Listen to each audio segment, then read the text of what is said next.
The 2011 Ohio AgNet and T102 Feeding Farmers in the Field program is sponsored by TruePoint, Agriculture Liquid Fertilizers, Apple Farm Service, Finnig Equipment, Triple R Tire, and Seed Consultants. I'm just outside of Van Wert for this week's Feeding Farmers in the Field at Poe Farms. Joining me is Bill and Billy Poe. And first of all, Bill, give us a general idea of your operation. Your dad's here today. How many generations involved? Well, there's 3 here currently involved. The corporation was started in 1962 by him and his father, and it's just a family farm. And it's a really neat farm you have here. You even have your own office here on the grounds. Yeah, we used to sell fertilizer out of here, so that's where the scales and all that got started, the office. And then we had trucks on the road, so we had a lot of paperwork to do. Now, I know that you have a new addition to the farm. I understand back here your new green semi. What's the story behind that?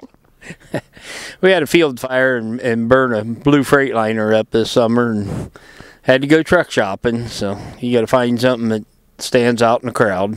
With it being so wet out, you're kind of in the shop right now, using your time to clean some things up, it looks like. Just time for cleanup and a look over, regular service interval. This is a special tractor because this one you actually got to see built. It'll be 2 years ago this November. We went out to Waterloo. We got to tour the plant and watch the whole tractor be built. And our names are even underneath the hood. Tell us a little bit more about harvest season. You're about, we kind of look at this almost as halfway through. Yeah, the beans are all in the bins now. That's out of the field. We got strip tilling to do and corn to harvest yet.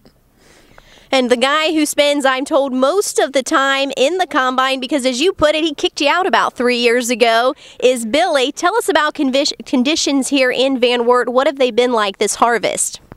Early we got the beans off and they were good. It was dry, and now Mother Nature has kicked in and we've got a lot of rain here in the last couple weeks. And I understand not a piece of corn off yet. No, it's been too wet to even get out in the field and try. We have not been in a big hurry, trying to let Mother Nature maybe help dry it just a little bit more. Now, what is moisture running up here? What have you seen when you've tested it out? 25 to 30%, just a little wetter than what we'd like. Now let's talk about yields for a minute. I heard you say earlier that they're better than expected. What are we looking at at this area in terms of beans? Probably 55 to 70, catch most of them. Corn, we're hoping for 150. A lot of the later planted stuff looks better. You also mentioned, we were talking about social media earlier as we was taking some pictures, and your phone's going off now because you're probably really popular after being on the radio here earlier. But you made mention that you're on Twitter now. How'd you get on Twitter?